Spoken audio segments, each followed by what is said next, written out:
यो मण्डलीको विषयमा चाहिँ निकै लामो यसमा शिक्षाहरू हामी पाउँछौँ। यो चाहिँ लगभग बाइबल स्कुलमा बाइबल कलेजमा पढाइ गर्दा एक सेमिस्टर नै पढ्ने कोर्स हो। 3 महिनासम्म यसकै विषयमा नै टिचिङ हुने गर्छ। तर अब हामी बाइबल स्कुलमा हामी बाइबल स्कुलमा छैनौँ। हामी चाहिँ अब अहिले मण्डलीमा एउटा यो शिक्षालाई चलाएको कारणले अब सबै एकदमै भित्री कुराहरू भन्दा पनि मेन पोइन्टहरू मैले यहाँहरूको बिचमा राख्दै आएको छु। सो हामीले गएको हप्ताहरूमा सिक्दै आएका कुराहरू चाहिँ यही छ कि मण्डलीको भूमिका है, मण्डलीको भूमिका कति धेरै छ भन्ने कुराहरू हामी बढी यसमा सिक्दैछौँ। मण्डली के हो, मण्डली कहिले सुरु भयो, यसले के गर्छ, यसको स्वभाव कस्तो छ, यी सबै कुराहरू चाहिँ ख्रिस्टले हामीलाई चुन्नु भयो अनि हामीलाई जुन मण्डलीमा ल्याउनु भयो। अब हाम्रो भूमिका के हो, हामी कसरी ख्रिस्टको निम्ति परिचालित हुने, यो नै हाम्रो लागि निकै च्यालेन्जको विषय हो।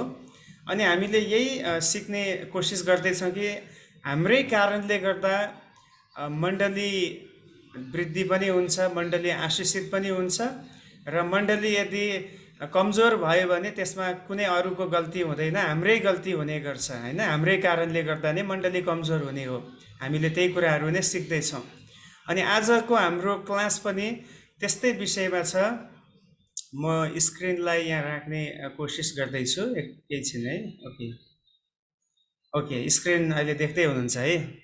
आजको हाम्रो टपिक यही हो। मण्डली शास्त्रमा मण्डलीको विषयमा अध्ययन गर्दाखेरि मण्डलीलाई तुच्छ बनाउने कुराहरू पनि छन्। यानि कि मण्डलीलाई परमेश्वरले जुन हिसाबले उहाँ चलाउन चाहनुहुन्छ अथवा परमेश्वरको जुन योजना मण्डलीको लागि छ त्यसलाई पुरा गर्नुको साटो हामीले मण्डलीलाई कमजोर बनाएर ख्रिस्टको बदनाम पनि हामीले गर्न सक्छौँ। किन हामीसँग मण्डली जोडेको कारणले गर्दाखेरि है, हामी मण्डलीको एउटा अभिन्न अङ्ग भएको कारणले गर्दाखेरि आज हामी आजको क्लासमा यही विषयलाई बढी जोड दिनेछौँ कि कुन कुन कुराहरू छन् जसले मण्डलीलाई कमजोर बनाउँछ। अझै अब डाइरेक्टली भन्दाखेरि चाहिँ ख्रिस्टलाई हामी कुन कुन कुराले बदनाम गर्न सक्छौँ है। अब एउटा खण्ड आज हामी पढ्नेछौँ अनि यो खण्ड पढेर हामी केही कुरा त्यहाँबाट हेर्नेछौँ। अनि तलको पोइन्टहरूमा हामीले पदहरू हेर्दैनौँ, किनभने प्राय जस्तो सबै पदहरू हामीले यो खण्डबाट नै अथवा अरू ठाउँबाट त्यसलाई लिएको छ, व्याख्या गरिएको छ। हिब्रू 6 अध्यायको 4 देखि 6 पदसम्म हामी पढौँ। यसलाई हामी हेर्नेछौँ। यहाँनिर हिब्रूको लेखकले के भन्दैछ, हिब्रू 6 अध्यायको 4 देखि 6 पदसम्म। किनकि तिनीहरू जसले एकचोटि ज्योति पाएर स्वर्गीय वरदान चखेका छन्, तिनीहरू जसले ज्योति पाए भनेको यो मण्डलीको कुरा गरेको छ नि होइन। मण्डलीले ज्योति पाएको छ अनि उनीहरूले स्वर्गीय दर्शनलाई पाएको छ, स्वर्गीय स्वाद चाखेकाहरू हुन् तिनीहरू भनेको मण्डलीको कुरा गरिएको छ। अनि त्यसपछि र पवित्र आत्माका सहभागी भएका छन्, र परमेश्वरको उत्तम वचनको र आउने युगका शक्तिको स्वाद चाखेका छन्। हजुर, अनि त्यसपछि पनि विश्वास त्याग गरी हेर्नुहोस्, यो सबै कुरा भएपछि के कुरा भएपछि, जसले ज्योति पाए, स्वर्गीय वरदान चाखे, पवित्र आत्मामा सहभागी भए र उत्तम वचनको र आउने युगका शक्तिको स्वाद चाखेकाहरूको बारेमा भनेको यो तपाईँको र मेरो बारेमा कुरा गरिएको हो। अब त्यो बेलामा हिब्रूको लेखकले अब पहिलो शताब्दीको मण्डलीको विषयमा भन्यो। एडी 70 बेलामा यो घटना घटेको थियो, मतलब यो पुस्तक लेखिएको थियो। त्यो बेलाको विश्वासीको बारेमा भने तापनि अहिले चाहिँ तपाईँको र मेरो कुरा गरेको छ। हामी नै हो नि यो त पवित्र आत्माको स्वाद, हामीले पवित्र आत्मामा हामी सहभागी भएका छौँ। ख्रिस्टको महिमित दर्शन हामी देखेका छौँ। हामीले दिन ब दिन प्रभुले दिनुभएको प्रतिज्ञालाई थामेर हामी बसिरहेका छौँ। र त्यसको बावजुद पनि अब 6 पदमा त्यसपछि पनि विश्वास त्याग गरी तिनीहरू पतित भए भने त तिनीहरूलाई प्रस्ताव गर्ने स्थितिमा फेरि ल्याउनु असम्भव छ। किनभने तिनीहरूले आफ्नै खातिर परमेश्वरका पुत्रलाई फेरि क्रुसमा टाँग्छन् र खुल्ला उहाँको अपमान गर्छन्। हेर्नुहोस् त, भनेपछि एकचोटि ज्योति पाएर पनि फेरि जानी बुझिकन हामी फेरि प्रभुलाई मण्डलीलाई उपेक्षा गर्ने कुराहरू गर्छौँ। कतिवटा त्यस्ता कुराहरू छ जो हामीले सिक्दै आएका छौँ। हाम्रो जीवन कस्तो हुनुपर्छ, हामीले कसरी प्रभुलाई खुसी तुल्याउने, यो सबै कुरा जान्दा जान्दै पनि अब हामी त्यो नगरेर फेरि पापमा लाग्यौँ भने चाहिँ हामीले खुल्ला प्रभुलाई हामीले क्रुसमा टाँग्ने रहेछौँ र फेरि हामीले उहाँलाई त्यो चोटको सहभागी गराउने रहेछौँ। भनेपछि मण्डलीले ख्रिस्टलाई आदर पनि गर्न सक्ने रहेछ, किनभने गएको हप्ता हामीले हेऱ्यौँ मण्डलीले प्रभुलाई आराधना गर्दा उहाँ महिमित हुनुहुन्छ। मण्डलीले आफूलाई सुधार्दाखेरि उहाँ खुसी हुनुहुन्छ। मण्डलीले सुसमाचार सुनाउँदाखेरि उहाँ एकदमै हर्षित हुनुहुन्छ, उहाँको योजना पुरा हुन्छ भने यतापट्टि त्यसको विपरीत यदि मण्डलीले सबै कुरा बुझेर पनि त्यो कुरा गरेन भने चाहिँ यसले प्रभुलाई खुल्ला नै क्रुसमा टाँग्ने काम गर्ने रहेछ र यसले निकै उहाँलाई चोट पुर्याउने काम पनि गर्ने रहेछ। सो प्रभुको मण्डलीसँग नजोडिएका मानिसहरूले त सिधै मण्डलीको उपेक्षा गर्छन्।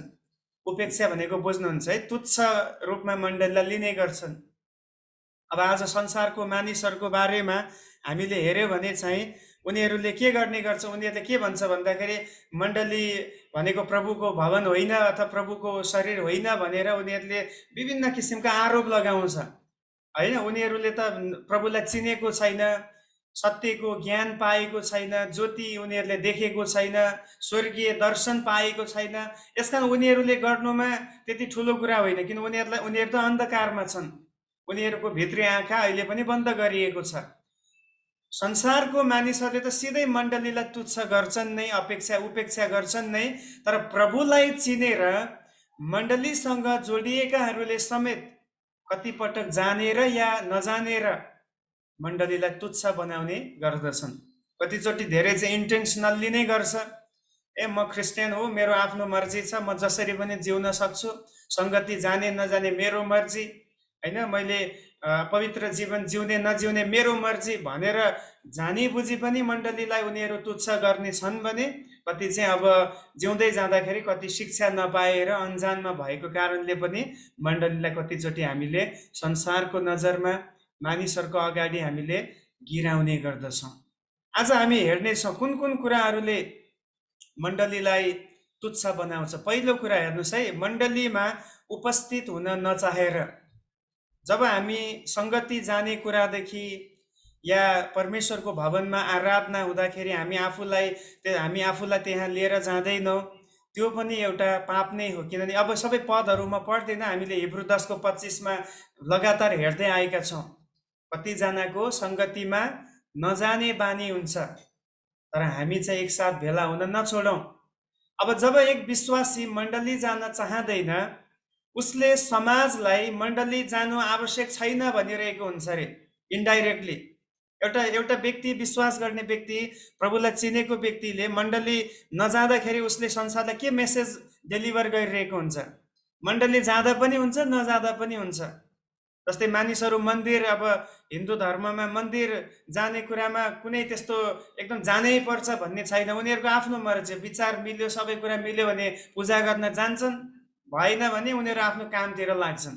अनि कतिचोटि प्रभुको भवनमा जाने कुरा या सेवामा जाने कुरामा पनि हामी त्यसरी लिने गर्छौँ। अनि त्यसले चाहिँ यो सन्देश जाँदैछ कि मण्डली नजाँदा पनि भइहाल्छ नि, आवश्यक छैन भन्ने कुरा, त्यसलाई चाहिँ एकदम सेकेन्डरीमा राखेको जस्तो त्यसले सन्देश जाने गर्दछ। राम्रो मौसम, फुर्सद हुँदाखेरि होइन, कतिजना यस्तो छ, किनभने अब म त पास्टर हो नि, मलाई धेरैजनासँग कुरा गर्ने गर्छु, धेरैसँग बुझ्दाखेरि कतिले भन्छ ओहो आज त पानी परेर दिएन, आज त एकदमै टेम्परेचर बढेको छ, घाम बढेको छ, कसरी आउने, आज त यति जाडो छ, कसरी साइकल चलाएर आउने या गाडी चलाएर आउने। मतलब उनीहरूलाई मण्डली आउनको लागि एकदम राम्रो मौसम चाहियो, घाम पनि होइन, पानी पनि होइन, हावा पनि होइन, जाडो पनि होइन, एकदमै सुहाउने राम्रो मौसममा। अनि फुर्सद हुँदा, अब जेनरली हेऱ्यो भने सबैभन्दा बढी काम चाहिँ छुट्टीको दिनमै हुने गर्छ घरमा होइन। सन्डेको दिन छुट्टी हो, अब त्यो दिनमा बच्चाहरूको लुगा धुनु पर्यो, नुहाइदिनु पर्यो, अनि अब त्यही दिनमा अलिकति स्पेसल भेराइटी बनाउनु पर्यो, त्यही दिनमा गेस्ट आउन खोजेको हुन्छ, छुट्टी छ ल हामी आउँदैछौँ भनेको हुन्छ, भनेपछि अब त्यो दिन त फुर्सद हुनै सक्दैन। यदि हामीले नै समयलाई म्यानेज गरेन भने सन्डे तपाईँले फुर्सद पाउनै सक्नुहुन्न। त्यो दिन त धेरैवटा काम आउँछ, तीमाथि अब शैतान पनि छ। शैतानले भन्छ कसरी चाहिँ आज मण्डली जालास् त, म पनि हेरौँला। त्यसपछि टाउको दुख्ने हो कि अथवा अर्को के कुराले टेन्सन हुने हो कि या झगडा पर्ने हो कि परिवारमा, मुड अफ। त्यसकारण उनीहरू सङ्गति जानलाई बेखुसी हुन्छन्। अनि खुसी हुँदा एकदम तिनीहरूलाई चाहिँ मुडी भन्छ क्या, मुडमा डिपेन्ड हुने। एकदम खुसी भयो, ओहो मेरो कुरा आज बिहानदेखि एकदम लक रहेछ मेरो, भन्यो ओहो आज त जानुपर्छ, प्रभुलाई धन्यवाद चढाउनु पर्छ भन्छ। उनीहरू एकदम खुसी हुँदाखेरि जाने, इच्छा लाग्दा मात्र जाँदा हुन्छ भन्ने विचार। मतलब राम्रो मौसम हुँदा, फुर्सदको समय हुँदा, आफूलाई मनमा खुसी हुँदा, अनि आफूलाई इच्छा लाग्यो भने जाने, अगुवाई भयो भने मात्रै जाँदा मण्डली जानुपर्छ भन्ने विचार सरासर यो 100% गलत हो। किनकि यस्तो कुराले मण्डलीलाई कम महत्त्वको सम्झी आफ्नो कुराहरूलाई प्रथम स्थान दिएको ठहर्छ। अब यहाँ हेर्नुहोस् न, यो सबै कुराहरूमा आफूलाई उसले स्थान दिँदैछ नि। राम्रो मौसम चाहियो रे, समय मिल्नु पर्यो, फुर्सद, आज मेरो काम छ अथवा यो काम हुँदैछ, कसरी त्यो कामलाई मैले रोक्न मिल्छ र, खुसी हुँदाखेरि मात्रै। भनेपछि एउटा व्यक्ति मण्डली आउनलाई हिचकिचाउँदछ या सङ्गतिप्रति उसले त्यसलाई कम महत्त्वको ठान्छ भने त्योबाट हामीले के कुरा सिक्ने रहेछौँ भन्दाखेरि उसले चाहिँ सङ्गतिलाई भन्दा, परमेश्वरलाई भन्दा पनि उसले आफूलाई र आफ्ना कुराहरूलाई प्रथम स्थानमा राखेको ठहर्छ। त्यसलाई त्यही प्रमाणित गर्छ। किन जसले परमेश्वरलाई पहिलो स्थानमा राख्छ त्यो व्यक्तिले मौसम भन्दैन, व्यस्तता भन्दैन, आफ्नो खुसीको त कुरै हुँदैन, इच्छा लाग्ने नलाग्ने, किन प्रभुले त जाऊ भनेको छ, अब फेरि अर्को प्रभुको अगुवाई खोज्नै पर्दैन होइन। यो सबै हाम्रो बहाना हो क्या। कतिचोटि भने ओहो मलाई त प्रभुको अगुवाई नै भएन भन्छौँ। अब प्रभुले गर भनेर 2000 वर्ष अगाडि भनिसकेको छ, आज फेरि के को छुट्टी अगुवाई चाहियो? अगुवाई खोज्ने कुरामा चाहिँ यिनीहरू कहिले अगुवाई खोज्दैन। यिनीहरू सङ्गति जानलाई पनि अगुवाई भएन रे, यो हुनै सक्दैन। प्रभुले सङ्गति नजा कहिले भन्नै हुन्न। त्यसकारण यो चाहिँ आफूलाई नै उनीहरूले पहिलो स्थानमा राखेको यसले प्रमाणित गर्दछ। निश्चय नै कतिपटक धेरै बिरामी हुँदाखेरि मण्डली जानु गाह्रो हुन्छ। त्यो चाहिँ एउटा प्र्याक्टिकल कुरा हो। अब यस्तो किसिमको बिमारी भयो, मण्डली जान सकिएन, तर कतिजना चाहिँ मण्डली जाने बेलामा बिरामी हुने गर्छन्। बुझ्दै हुनुहुन्छ? बिरामी भएर मण्डली नजानु त्यो जेन्युन हो। कतिवटा समस्या छ। अब अहिले त झन् यो एकदमै ठिक छ। अब कोरोना लाग्यो भने अब पहिला चाहिँ बिमारी हुँदाखेरि मण्डली आउनुहोस् हामी प्रार्थना गर्छौँ निको हुन्छ भन्ने थियो। अब कोरोना लाग्यो भने अहिले चर्च नआउनुहोस् किनभने यो सर्न सक्छ, तपाईँ घरमै बस्नुहोस् हामी यहीँबाट प्रार्थना गर्छौँ भन्ने बेला आएको छ। तर कतिजनाको चाहिँ के छ भन्दाखेरि जब सङ्गति जाने बेला आउँछ उनीहरूलाई अटोमेटिकली टाउको दुख्न थाल्छ। त्यो चाहिँ एक किसिमको बाहना भनौँ न है। अब कतिचोटि बच्चा हुँदाखेरि हामी पनि पहिला स्कुल पढ्न जाने बेलामा अब कुनै टेस्टहरू छ भन्यो भने त्यो दिन टाउको दुख्थ्यो। एक्चुअली दुखेको हुँदैन थियो तर दुख्यो भनेर भन्ने गरिन्थ्यो, अनि त्यसपछि स्कुल जानु पर्दैन थियो, त्यसलाई स्किप गर्न पाइन्थ्यो। भने आज पनि धेरै मानिसहरूको त्यो हुने गर्छ। अब एक ठाउँमा येशूले के भन्नुभयो भन्दाखेरि त्यहाँनिर चाहिँ एउटा इनारमा सबात दिनमा उहाँले त्यो कुरा शिक्षा दिँदै हुन्छ। एउटा इनारमा एउटा भेडा खस्यो भने अब सबात दिन हो, आराधना गर्न जानु पर्यो, तर यता भेडा खसेको छ। येशूले भन्नुभयो तिमीले त्यो भेडालाई पहिला उद्धार गर। त्यो त्यति बेलाको लागि तिम्रो लागि आराधना भन्दा पनि एउटाको प्राण अथवा एउटा जे पनि छ त्यसको जीवन बचाउनु तिम्रो लागि प्रमुख हो। तर याद गर्नु सधैँ अब भेडालाई फेरि इनारको छेउमा लगेर राख्नु भएन नि त, सधैँ खस्ने ठाउँमा त राख्नु भएन। कतिको त्यही बानी हुन्छ क्या, अब एकचोटि खस्यो ठिक छ, अब त्यसलाई निकाल्नको निम्ति मण्डली मिस भयो, तर हरेक हप्ता त्यो हुन्छ भने चाहिँ के गर्नु पर्यो, त्यो भेडालाई इनारदेखि टाढा लगेर बाँध्नु पर्यो या चाहिँ अर्को ठाउँमा उसलाई राख्नु पर्यो जहाँ चाहिँ ऊ गिर्न पाउँदैन या खस्न पाउँदैन। त्यसमा बुझ्दै हुनुहुन्छ? जहिले पनि हामीले सङ्गतिलाई या प्रभुको मण्डलीलाई हामीले त्यसलाई सङ्गतिमा जाने कुरालाई हामीले तिरस्कार गर्यो भने यसले प्रभुको मण्डलीलाई तुच्छ बनाउने गर्दछ। किन तपाईँले आफूलाई उचाल्दै हुनुहुन्छ, तपाईँले सङ्गतिलाई भन्दा पनि आफूलाई पहिलो स्थानमा राख्नुहुन्छ। सो पहिलो कुरा चाहिँ यही हो, मण्डलीमा उपस्थित हुन नचाहेर हामीले मण्डलीलाई उपेक्षा गर्ने गर्छौँ है। दोस्रो पोइन्ट, मण्डलीका जिम्मेवारीहरूबाट पन्छिँदा अब परमेश्वरले हामी सबैलाई केही न केही जिम्मेवारीहरू दिने गर्नुहुन्छ। केही न केही हामीलाई मण्डलीको केही काम, केही भार उठाएको उहाँ चाहनुहुन्छ। तर हामी कतिचोटि इन्टेन्सनल्ली नै त्यो कुराबाट तर्किन चाहन्छौँ अनि त्यसले पनि मण्डलीलाई कमजोर बनाउने गर्छ।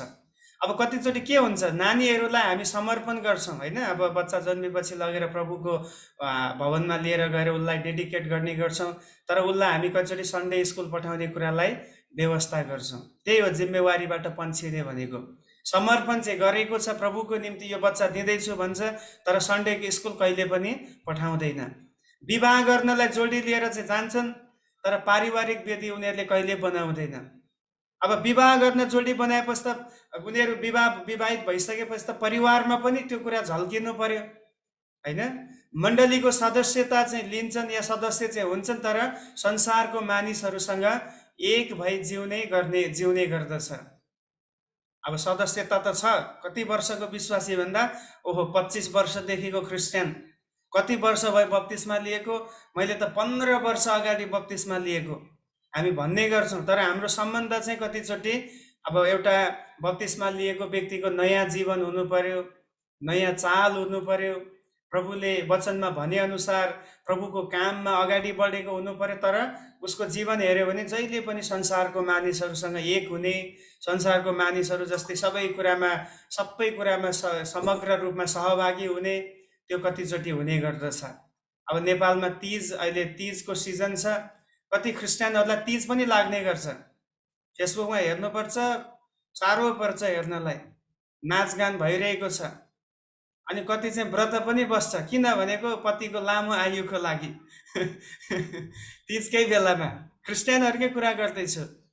फेसबुकमा धेरै साथीहरू छन् मेरो, लगभग अहिले 5000 पुगिसक्यो। अहिले धेरै फ्रेन्ड लिन नपाउने त्यो एउटा क्राइड एरिया छ। अनि हेर्ने गर्छु कतिचोटि तीजको नाचगान क्रिस्चियनहरूले मनाउने गर्छ। दिवाली आउँछ, झन् बढी क्रिस्चियनलाई रमाइलो हुन्छ दिवालीको भने त्यो हुँदैन है। हामीले ओके, यहाँनिर माथि पुगेछ, यो माफ गर्नुहोस्।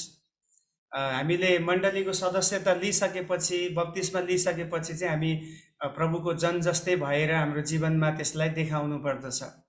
प्रभु भोज खानामा चाहिँ समर्पित हुन्छौँ हामी। अब कति क्रिस्चियनहरू त्यही छ, अरू बेला चर्च आउँदैन, आज त प्रभु भोज छ जानुपर्छ, प्रभु भोजमा सहभागी हुनुपर्छ भनेर पनि आउने गर्छन्, तर नाश भएकाहरूलाई उनीहरूले व्यवस्था गर्ने गर्छ। त्यही हो जिम्मेवारीबाट पन्छिनु भनेको। प्रभुले हामीलाई सङ्गतिमा जोडिसक्नु भएपछि, मण्डलीको हामी अभिन्न अङ्ग भइसकेपछि, अब हामी प्रभुको वचन अनुसार, प्रभुको वचनले माग गरेको लाइफस्टाइलमा हामी उत्रिनु अत्यन्तै खाँचो छ। अब प्रभु भोज खानको लागि त हामी अगाडि बढ्छौँ। कतिजना महिनौभरि 3 हप्तासम्म देखिँदैन, अनि चौथो हप्तामा या जुन प्रभु भोजको हप्ता हुन्छ, मतलब फर्स्ट विकमा अब हुन्छ, त्यो हप्ता चाहिँ देखिन्छ। किनभनेको त्यहाँ प्रभु भोज त छोड्नुहुन्न, यो खाएपछि आशिष आउँछ भन्छन्। अब उसलाई थाहै छैन प्रभु भोजको मिनिङ के हो। आशिष आउनको लागि प्रभु भोज खाने नै होइन, आशिष त हामीले प्रभुबाट पाइसक्यौँ। अब त हामी प्रभु भोज खाँदाखेरि हामीले त आफूलाई निहाल्ने हो, म कतिको पवित्र छु, म कतिको सङ्गतिमा जान्छु, मैले कतिको ख्रिस्टको आज्ञा मानेको छु इत्यादि कुरा जाँच्नु पर्ने। अरू बेला उसको कहिले अनुहार देखिँदैन, प्रभु भोजमा चाहिँ अनुहार देखिने गर्छ। जिम्मेवारीबाट पन्छिँदाखेरि पनि हामी त्यो कुराबाट प्रभुलाई महिमा दिन सक्दैनौँ। क्रिसमस र गुड फ्राइडेमा अत्यन्तै रमाउने, तर वचनको सत्यता सुन्दा चाहिँ दुखी हुनेहरू पनि छन्। क्रिसमस आयो भने ओहो कति रमाइलो है। अब प्लानिङ सुरु हुन्छ, केक काट्ने, केक बनाउने, सपिङ गर्ने, घरमा पेन्टिङ गर्ने, कटन चेन्ज गर्ने, सबै तयारी हुन्छ।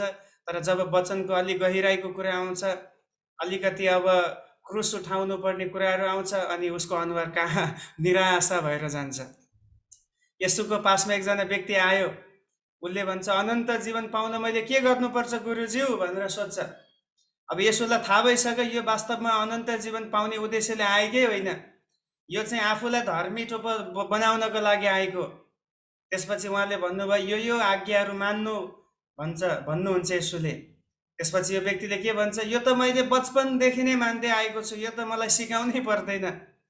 त्यसपछि यसुले भन्नुहुन्छ, तिमीमा एउटा कमजोरी छ, तिमीले आफूसँग भएको धन सम्पत्ति बेचेर गरिबलाई देऊ, त्यसपछि मेरो पछि लाग भन्दाखेरि लेखिएको छ त्यो व्यक्ति दुखित भएर यसुलाई छोड्यो भनेको छ।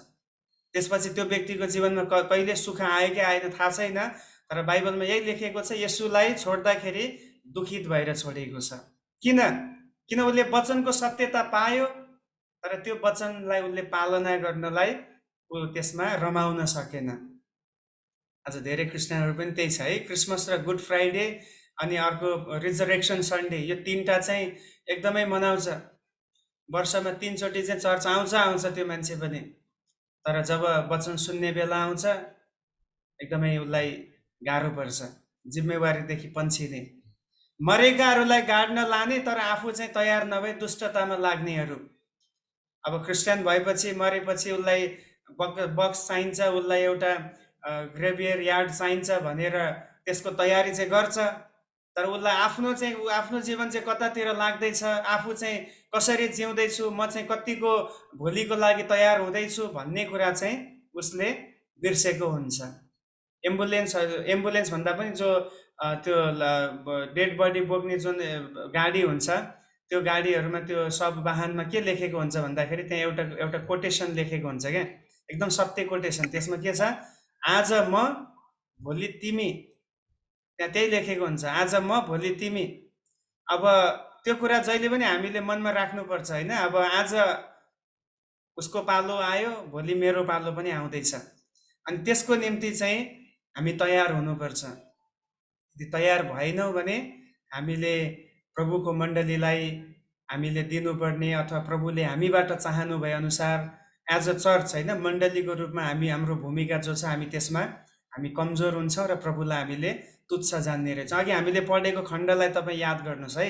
सबै सत्य जानेर पनि फेरि नजानेको जस्तो भएर जिउनेहरूले ख्रिस्टलाई फेरि खुल्लम खुल्ला क्रुसमा तमासा बनाई उहाँलाई क्रुसमा टाँग्ने गर्छन् रे।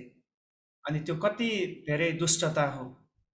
हामीले वचन सिकेका व्यक्तिहरूले हाम्रो लाइफस्टाइल कस्तो छ, हामीले हाम्रो भूमिका के हो, परिवारमा हाम्रो के रोल छ, हाम्रो परिवार कस्तो हुनुपर्छ, यी सबै कुराहरू हामीले जाँच्नु खाँचो छ। सो दोस्रो के हो, जिम्मेवारी लिन नचाहनेहरूबाट मण्डली कतिचोटि तुच्छ हुने गर्दछ। तेस्रो, सङ्गतिको निम्ति तयार हुन असफल भएर, सङ्गतिको निम्ति तयारी जुन एउटा प्रिपेरेसन हुन्छ नि,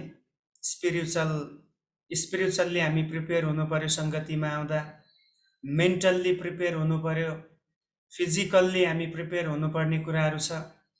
त्यो नहुने बित्तिकै त्यसले मण्डलीलाई चोट पुर्याउने गर्छ। हामी मण्डलीमा सङ्गतिको निम्ति जाँदा शारीरिक, मानसिक र आत्मिक रूपमा तयार भई जानुपर्छ। यो तीनवटा क्षेत्रमा हामी तयार हुनुपर्छ।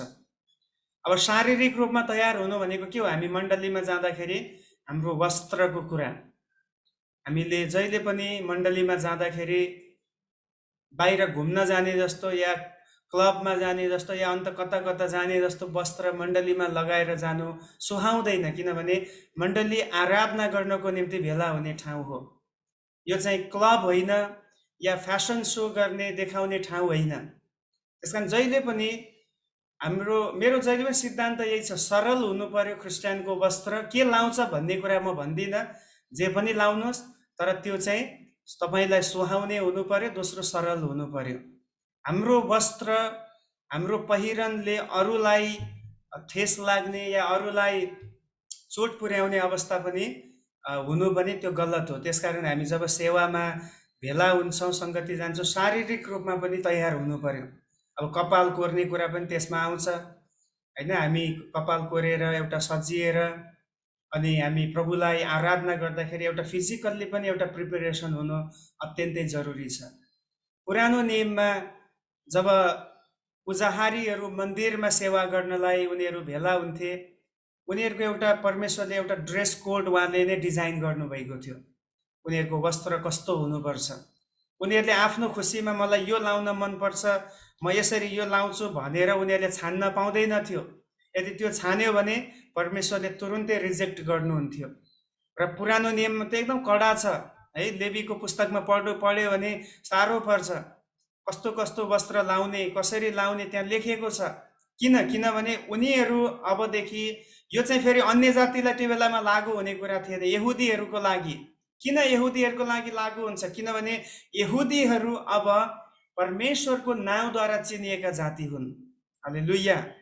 अनि परमेश्वरको नाउँद्वारा चिनिएको जाति भएको कारणले उनीहरूको वस्त्र लगाइले, उनीहरूको पहिरनले पनि परमेश्वरलाई झल्काउनु खाँचो छ।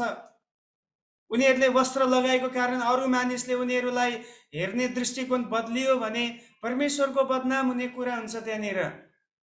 त्यसमा जहिले पनि मण्डलीमा हामी भेला हुँदाखेरि महँगो भन्न खोजेको होइन, नयाँ भन्न खोजेको होइन, तर सरल र सुहाउँदो, यो प्रिन्सिपललाई हामीले याद गर्नुपर्छ। र दोस्रो, मानसिक रूपमा तयार हुने भनेको के हो? मानसिक रूपमा तयार हुने भनेको चाहिँ आफूलाई मेन्टल्ली प्रिपेयर गर्नु पर्यो। म के को लागि जाँदैछु? अब म मण्डलीमा जाँदाखेरि बजार जान लागेको जस्तो सोचमा जानु भएन। मण्डली जाँदाखेरि प्रभुको भवनमा जाँदैछु, प्रभुको उपस्थिति त्यहाँ छ, आराधनाको लागि जाँदैछु, त्यहाँ परमेश्वरको पवित्रता हाम्रो बीचमा रहन्छ भन्ने त्यो मनमा, त्यो मानसिक तयारीमा हामी गयो भने निश्चय नै हाम्रो वस्त्र पनि राम्रो हुन्छ। हामी आत्मिक रूपमा पनि सजिसजाउ भएर, भित्री रूपमा सजिसजाउ भएर हामी जान सक्छौँ। त्यसमा हामी जुनसुकै ठाउँमा जाँदा पनि म के को लागि जाँदैछु र त्यहाँ मेरो भूमिका के हो, त्यहाँ म कस्तो हुनुपर्छ भन्ने कुरामा मेन्टल्ली हामी प्रिपेयर हुनु पर्यो। किनभने हामी सबै मानसिक रूपमा प्रभुले हामीलाई बुद्धि, ज्ञान र समझ दिनुभएको छ। अनि आत्मिक रूपमा तयार हुनु भनेको के हो? प्रार्थना गरेर परमेश्वरको निम्ति एउटा भोग, यहाँ तल मैले लेखेको छ है, परमेश्वरबाट केही पाउने आशा।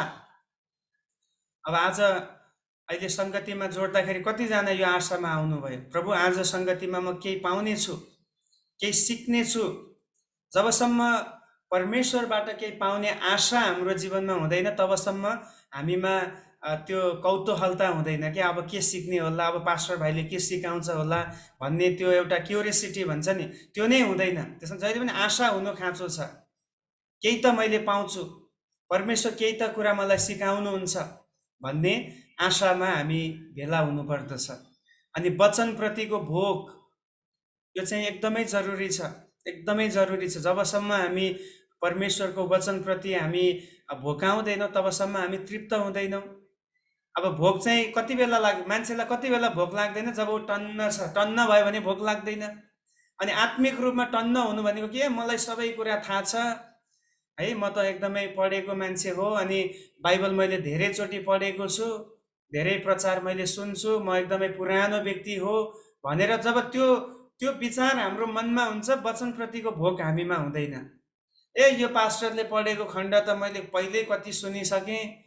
त्यो हुने बित्तिकै तपाईँले अब आफ्नो माइन्डलाई तपाईँले के गर्नुभयो? रोक्नुभयो। आज केही नयाँ कुरा आउँदैन, यो त पहिल्यै सुनिसकेको वचन, यो खण्ड त धेरै पढिसकेको भन्ने बित्तिकै तपाईँको हृदय ब्लक भयो। अब जुनसुकै होस्, वचन जहिले पनि फ्रेस हुन्छ। हालेलुया। परमेश्वरको वचन कहिले पनि पुरानो हुँदैन, बासी हुँदैन। यो चाहिँ हरेक दिनको लागि ताजा छ। त्यसैले जहिले पनि भोक हुनु पर्यो। प्रभु, म तपाईँको वचनबाट तृप्त हुन चाहन्छु। र त्यसको साथसाथै तयारीमा के आउँछ? हृदयमा नम्रता। हृदयमा नम्रता भयो भने मात्रै हामी, यहाँ हेर्नुहोस् त, यहाँ तल भने जस्तै एकअर्काप्रति आदरको भावमा हामी रहन सक्छौँ। हाम्रो हृदयमा एउटा नम्रता हुनुपर्छ, एकअर्कालाई आदर गर्ने, एकअर्कालाई स्वीकार गर्ने, एकअर्कालाई जस्तो छ त्यो अवस्थामा प्रेम गर्न सक्ने। त्यो हुनको लागि हृदयमा नम्रता चाहियो। अनि परमेश्वरले पनि के हेर्नुहुन्छ अरे? मानिसको नम्रतालाई हेर्नुहुन्छ। जब हामी उहाँको उपस्थितिमा आउँछौँ, हामी आराधना गर्छौँ, हामी प्रार्थना गर्छौँ, हामीले कति प्रार्थना गर्यौँ, कसरी आराधना गर्यौँ भन्ने कुरा भन्दा पनि हाम्रो हृदय कतिको नम्र छ, कतिको हामी परमेश्वरलाई आदर गर्छौँ, कतिको हामी परमेश्वरलाई प्रेम गर्छौँ, त्यो परमेश्वरले जाँच्नुहुन्छ। त्यो सङ्गतिमा, सेवामा भेला हुँदाखेरि यी तयारीहरू अत्यन्तै जरुरी छ। चाहे हाम्रो वस्त्र होस्, चाहे हाम्रो कपाल कोर्ने तरिका होस्, या हाम्रो आत्मिक क्षेत्रमा होस् या मानसिक क्षेत्रमा, हरेक क्षेत्रमा प्रिपेयर भएर मात्रै हामी जानुपर्छ। अब यसको लागि पुरानो नियममा पढ्यो भने ठाउँ ठाउँमा लेखिएको छ। उनीहरू मन्दिरमा भेला हुँदाखेरि कसरी उनीहरू भेला हुनु पर्थ्यो, उनीहरूको बस्ने पनि तरिका छ। जस्तै उदाहरणको लागि इस्राएलीहरू जब मरुभूमिमा यात्रा गर्दै थिए, त्यहाँ लेखिएको छ उनीहरूलाई एउटा एउटा फौजमा जसरी एउटा पङ्क्ति बाँधिन्छ हिँड्दाखेरि, त्यस्तै त्यहाँनिर पङ्क्ति बाँधिन्थ्यो एकदमै क्रमबद्ध रूपमा। भनेको अर्थ लापरवाही होइन, लापरवाहीको नियतको साथ प्रभुलाई आराधना गरेकोले प्रभु महिमित हुनुहुन्न है। जहिले पनि एउटा नियम, एउटा अब उदाहरणको लागि मण्डलीमा कुर्सीहरू राखिएको हुन्छ। जस्तै अब हाम्रोमा त्यो छैन, तर धेरै चर्चहरूमा चाहिँ पुलपिटमा स्टेजमा कुर्सीहरू राखिन्छ। अब त्यो कुर्सीहरू चाहिँ विशेष गरी जसको अब भनौँ एल्डरसिपमा भएकाहरू, पास्टरहरू जो अब अलिकति सेवामा अगाडि हुनुहुन्छ, उहाँहरूको लागि राखिएको हुन्छ। अब कति ठाउँमा के समस्या हुन्छ भने जो पनि गएर त्यहाँ बसिदिन्छ। बस्नुमा गलत छ भनेको होइन, बस्नुमा पाप छैन, तर बुझ्नु पर्यो कि त्यो के को लागि राखिएको, कसको लागि राखिएको। जिम्मेवारी भएको व्यक्तिलाई चाहिँ सजिलै उठेर जान सजिलो होस् भनेर अगाडि कुर्सी राखिदिएको हुन्छ। तर विश्वासी पनि जाने बित्तिकै ल म त यहाँ बस्छु, म सबैले देखियोस्, मलाई चिनोस् भनेर त्यो अगाडिको कुर्सीमा फ्रन्टमा गएर बस्नलाई रोज्ने गर्दछ होइन। अब बुझ्नु पर्यो कि कुन ठाउँमा मेरो भूमिका छ, म कहाँ बस्दाखेरि ठिक छ, अथवा मेरो केही जिम्मेवारी छ नि बरु म अलिकति छेउको कुर्सीमा बस्न सक्छु कि भनेर त्यसरी हामीले विचार गर्नु पर्यो। जहिले पनि तयारी, एउटा प्रिपेयर हार्ट हुनु खाँचो छ है। जब हामी सङ्गतिमा जान्छौँ, जो सङ्गतिमा असफल मतलब बिना तयारी भएर हामी जान्छौँ, त्यसले पनि मण्डलीलाई या सेवालाई चाहिँ अनादर गर्ने गर्दछ, त्यसले आशिष ल्याउँदैन। चौथो कुरा, आराधनाप्रति श्रद्धाहीन भएर। परमेश्वरले श्रद्धाहीनको जुन मन छ त्यसलाई उहाँले घृणा गर्नुहुन्छ, मन पराउनुहुन्न। श्रद्धाहीन भनेको के हो? त्यो मतलब त्यसलाई रेस्पेक्ट नगर्ने कुरा के। अब परमेश्वर कस्तो हुनुहुन्छ भन्ने कुरालाई जबसम्म हामी बुझ्दैनौँ, तबसम्म हामीले उहाँलाई चढाउने आराधना कतिचोटि यस्तै हुने गर्छ, कमसल हुने गर्छ है। हामीले उहाँलाई नै अब राम्रोसँग नचिनेपछि कसरी उहाँलाई दिने महिमा दिन सक्छौँ? बाइबलमा जसरी प्रभुका दासहरूले दर्शन देखे, उदाहरणको लागि यशायाले प्रभुलाई दर्शनमा देखे। यशाया 6 अध्यायमा उनले देख्दाखेरि परमेश्वर एउटा उच्च सिंहासनमा महिमित वस्त्र लगाएर, अनि चारैतिर स्वर्गदूतहरू उहाँको आसपासमा पङ्खा हल्लाउँदै उहाँलाई उचालेको दर्शन देखेपछि उनको आराधनाप्रति, सेवाप्रतिको उनको जुन एउटा विचार छ त्यो नै त्यहाँ परिवर्तन भएको छ। किन उनले परमेश्वरलाई नजिकबाट चिने। अनि आज कतिचोटि हामी यसकारण परमेश्वरलाई हामी अझ धेरै आदर गर्न सकेका छौँ, किन हामीले परमेश्वरलाई नजिकबाट व्यक्तिगत रूपमा चिन्नलाई असफल भइरहेका छौँ। मण्डलीमा केवल हाम्रो भौतिक शरीर मात्र होइन, तर पूर्ण ध्यानको साथ र एकाग्र भई आराधना गरेको र वचन सुनेको परमेश्वर मन पराउनुहुन्छ। परमेश्वरले हाम्रो शरीर मात्र खोजेको होइन मण्डलीमा है। त्यसकारण पुरानो नियममा परमेश्वरले एउटा आज्ञा दिनुभयो नि, सब्बात दिनमा तिमीले पनि काम नगर्नु, तिम्रो श्रीमती, तिम्रो छोराछोरी, तिम्रो घरमा आएको पाहुनाहरू, परदेशीहरू, यति मात्र होइन, तिम्रो घरमा भएको गोरु, गाई, भैँसी, जेसुकै छ ती कसैले पनि काम नगर्नु भन्नुभयो। किन? अब यो पनि त एउटा हामी लजिक लगाउन जनावरले त काम गर्दा के हुन्छ, तिनीहरूले त आराधना गर्ने होइन नि भन्न पनि त सकिन्छ नि त। परमेश्वरले किन भन्नुभयो? किनभने 100% हामी परमेश्वरमा नै कन्सन्ट्रेट भएर, उहाँमा केन्द्रित भएर, हाम्रो माइन्ड, हाम्रो विचार, हाम्रो सबै कुरा उहाँमा केन्द्रित गरेको परमेश्वर चाहनुहुन्छ। मानिलिनुहोस् यहुदीहरू अब मन्दिरमा गएको छ, उता चाहिँ एउटा व्यक्तिले चाहिँ अब नोकरले चाहिँ खेत जोत्न लागिरहेको छ। अब यो व्यक्ति मण्डली त पुगेको छ, तर यसको माइन्ड कहाँ जान्छ? ओहो, मेरो नोकरले काम कसरी गरे होला, उसले ठिकसँग जोते कि जोतेन, उसको माइन्ड उतातिर जान्छ, घरमा उता कामतिर।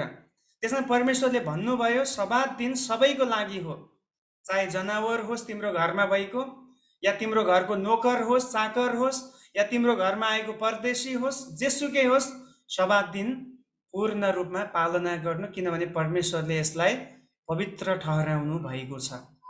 अब यहुदीहरूको लागि सब्बात दिन भनेको कहिलेदेखि सुरु हुन्छ?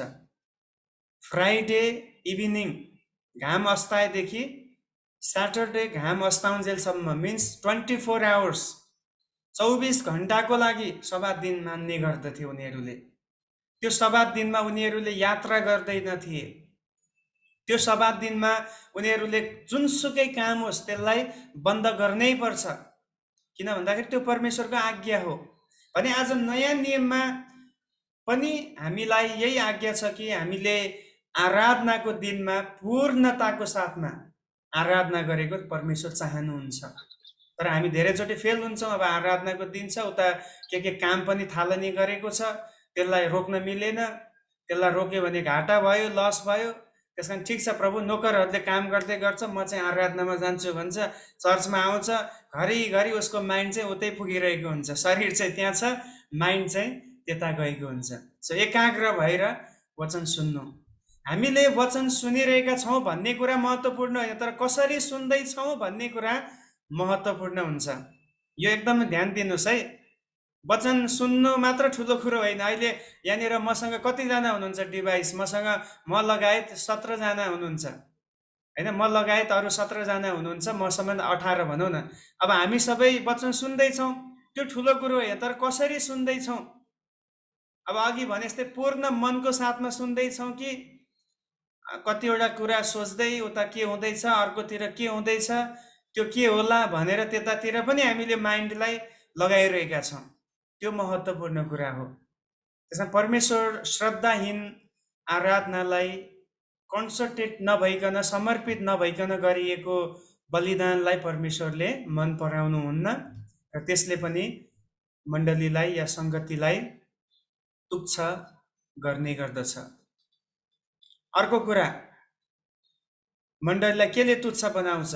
बाइबलीय शिक्षामा कमजोर र अपरिपक्व हुँदाखेरि। परमेश्वरको वचनमा हामी जब अपरिपक्व हुन्छौँ त्यसले पनि मण्डलीलाई कमजोर बनाउँछ। हामी धेरै पटक सांसारिक शिक्षा र सांसारिक कुराहरूमा पोख्त हुन्छौँ होइन, सांसारिक कुराहरूमा। अनि हाम्रो फोकस पनि के हुन्छ? हाम्रो बच्चाहरूलाई एकदमै जति सक्दो राम्रो शिक्षा दिनुपर्छ, एकदम राम्रो शिक्षा दिनुपर्छ, धेरै कुरा सिकेको हाम्रो इच्छा हुनुपर्छ। तर त्यसको साथसाथै हामी कतिको हाम्रो नानीहरूलाई वचन सिकाउँछौँ, त्यो एकदमै जरुरी छ। अथवा हामी आफैलाई पनि, हामी धेरै कुरामा हाम्रो माइन्ड लाग्छ, धेरै कुरा सिक्ने हाम्रो इच्छा हुन्छ, तर कतिको हामी परमेश्वरको वचनको खँदिलो भोजनमा हामी परिपक्व हुँदै जानलाई रुचि राख्छौँ।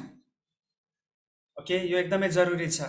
तर क्रिस्चियन शिक्षा र सिद्धान्तबारे सिक्ने इच्छा नहुँदा हामी अपरिपक्व भई बरालिएर मानिसहरूको अगाडि कमजोर साबित भई लाजमर्दो हुने अवस्थामा पुग्छौँ। कतिचोटि क्रिस्चियनहरूको समस्या यही हो। क्रिस्चियन त हो, तर मान्छेले केही प्रश्न सोध्यो भने जवाफै दिन सक्दैन। किन? कहिले वचनै उसले गहिराइमा सिकेको छैन हगि, अनि त्यो एकदमै समस्या हुन्छ। नेपालमा एकजना हुनुहुन्छ, तपाईँहरूले पनि चिन्नुहुन्छ होला, घरिघरि सोसियल मिडियामा आइरहेको छ, मतलब क्रिस्चियनको विरोध गर्ने को अभिषेक जोशी भन्ने एकजना व्यक्तिले जहिले पनि बाइबलको कुरालाई एउटा सन्दर्भ लिन्छ अनि भन्छ यो बाइबल झुटो छ, अनि यो कुरा व्यर्थ छ, कसले मलाई म च्यालेन्ज गर्छु, कसले मसँग आएर टक्कर गर्छ भनेर भन्छ। अनि मैले धेरै जस्तो हेर्ने गरेको, अब त्यो उहाँहरूको विरोध गरेको नि, तर धेरै जस्तोले उहाँको अगाडि गएर उल्टो लाजमर्दो भएर फर्केको देखेको छु। कारण चाहिँ उनीहरू भावनात्मक रूपमा चाहिँ म एकदम राम्रो क्रिस्चियन भनेर सोच्यो, तर शैक्षिक क्षेत्रमा बाइबलीय ज्ञानमा चाहिँ कमजोर भएको कारणले उनीहरूले जवाब दिन सक्दैन। जहिले पनि हाम्रो बल भनेको, क्रिस्चियन जीवनको बल भनेको चाहिँ हामीमा भएको शिक्षा हो। यदि शिक्षामा हामी परिपक्व भयौँ, हामीले सिकेको कुराहरूमा हामी बिब्लिकल टिचिङमा है, फेरि बाइबलीय शिक्षामा हामी परिपक्व भयौँ भने संसारको कुनै पनि मान्छेको अगाडि तपाईँ कमजोर हुनै पर्दैन, लाजमर्दो हुनै पर्दैन।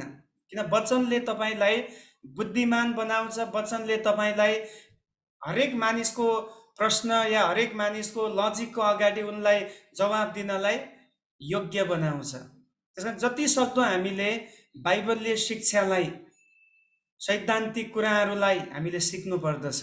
अब तपाईँ एकचोटि सोच्नुहोस्, फर्केर हेर्नुहोस्, हामी लगभग धेरै भइसक्यो, आज 33औं भागमा हामी पुग्यौँ होइन, 33औं पाठमा हामी छौँ। 33 हप्तादेखि हामीले क्रिस्चियन सिद्धान्त सिक्दैछौँ। अब धेरै कुरा त पहिला पनि सिकेको सुनेको कुरा, तर एटलिस्ट केही कुरा त तपाईँले नयाँ सिक्नुभयो नि। परमेश्वरको बारेमा तपाईँले सिक्नुभयो, ख्रिस्टको बारेमा सिक्नुभयो, पवित्र आत्माको बारेमा सिक्नुभयो। अब कसैले तपाईँलाई परमेश्वर त येशू ख्रिस्ट होइन, उहाँ त सृष्टि हो भन्ने बित्तिकै तपाईँले बुझ्न सक्नु पर्यो नि, ए होइन त्यो त होइन, हामीले त बाइबलमा यसरी सिकेका छौँ, ख्रिस्ट त परमेश्वर हुनुहुन्छ, उहाँ सृष्टि होइन भनेर तपाईँले बाइबलबाट जवाब दिन सक्नु पर्यो के। बाइबलको खण्डमा, बाइबलको प्रकाशनमा उभिएर बोल्न सक्ने हुनु पर्यो। कसैले पवित्र आत्मालाई परमेश्वर होइन भन्ने बित्तिकै तपाईँले उसलाई सम्झाउन सक्नु पर्यो, पवित्र आत्मा परमेश्वर हुनुहुन्छ, किन बाइबलको यो यो यो यो ठाउँमा उहाँलाई परमेश्वरीय रूपमा बताइएको छ भनेर बताउन सक्नु पर्यो। होइन हाम्रो पास्टरले भनेको पवित्र आत्मा परमेश्वर हो भनेर पुग्दैन, त्यो भन्ने बित्तिकै तपाईँ त्यहाँ फेल हुनुभयो। तपाईँले प्रमाणित गर्नु पर्यो बाइबलबाट। त्यसमा जहिले पनि बाइबलको शिक्षामा परिपक्व भयो भने हामी कहीँ पनि लाजमर्दो अवस्थामा पुग्नु पर्दैन, कहीँ पनि हामी शर्ममा पर्नु पर्दैन। त्यसको लागि के गर्नु पर्यो, हामीले जति सक्दो शिक्षालाई हामीले ग्रहण गर्नु पर्यो, शिक्षा सिक्नु पर्यो। अनि यो चाहिँ एक किसिमको लगानी पनि हो। शिक्षा सिक्नु भनेको यसमा एउटा डिसिप्लिन चाहियो, यसमा मेहनत चाहियो, यसमा एउटा मेहनतको साथसाथै अझै आफूले समय दिनु पर्यो। यो सबै कुरा एउटा लगानी हो नि त। बिना लगानी कहिले पनि एउटा व्यक्ति परिपक्व बन्न सक्दैन। अनि हाम्रो लगानी के को लागि छ आज? संसारिक शिक्षाहरूको लागि मात्रै छ कि? फेरि संसारिक शिक्षा सिक्नु पर्दैन भन्न खोजेको होइन, तर त्यसको साथसाथै बाइबलीय शिक्षाको लागि पनि हामीले लगानी गर्नुपर्दछ। जबसम्म त्यो हुँदैन हामीले ख्रिस्टको मण्डलीलाई पनि हामीले लज्जित तुल्याउँछौँ। अब एउटा मान्छेको अगाडि, प्रश्न गर्ने मान्छेको अगाडि हामी कमजोर हुनु भनेकै मण्डली कमजोर हुनु हो नि त, किन ख्रिस्ट कमजोर पार्नु हो नि त। हामीले ख्रिस्टलाई हामीले मानिसहरूको अगाडि शर्मिन्दा बनाउनु हो। त्यसमा बाइबलीय शिक्षामा कमजोर र अपरिपक्व हुँदा, त्यसकारण सङ्गतिहरू, शिक्षाहरू सिक्ने कुरामा अगाडि हुनुपर्छ हामी है। 6औं कुरा, मण्डलीलाई तुच्छ प्रकारले भेटिदिएर। ल अब गाह्रो विषय आउँदैछ है। जब हामी मण्डलीलाई भेटिदिँदाखेरि अनादरको साथमा दिन्छौँ, त्यसले पनि परमेश्वरको महिमा हुँदैन। हामी खाने, पिउने, लगाउने, मोज मजा गर्ने, घुम्ने इत्यादि कुराहरूको लागि अनगिन्ती खर्च गर्छौँ, हो कि न भन्नुहोस् त। खानेकुराको लागि सबभन्दा मिठो हामी खोज्छौँ नि, मतलब राम्रो चाहिन्छ हामीलाई। पिउने, लगाउने, सस्तो हामीलाई लगाउन मन पर्दैन, राम्रो लगाउनु पर्छ, ब्रान्डेड लगाउनु पर्यो। अब मजा गर्ने, घुम्ने कुराहरू, सबै आवश्यकताहरूलाई पुरा गर्नको निम्ति हामी अनगिन्ती खर्च गर्छौँ, त्यसमा केही हामी कन्जुसाइ गर्दैनौँ। तर जब मण्डलीमा भेटी चढाउने समय आउँछ त्यति बेला हामी छान्ने गर्छौँ सबैभन्दा सानो। अब याद गर्नुहोस् त, तपाईँ भेटी चढाउने समय आउँछ, त्यहाँनिर कुन कुन नोटहरू छ? अब भारतमा हामी छ, भारतकै कुरा गरेँ, एउटा त अब 2 को, 1 को, 5 को त छैन अहिले, 10 को छ। अनि सबभन्दा बढी भेटी गर्ने बेलामा 10 कै नोट आउने गर्छ। 10 को नोट, 20 को नोट छ, 50 को नोट छ, अनि 100 को छ।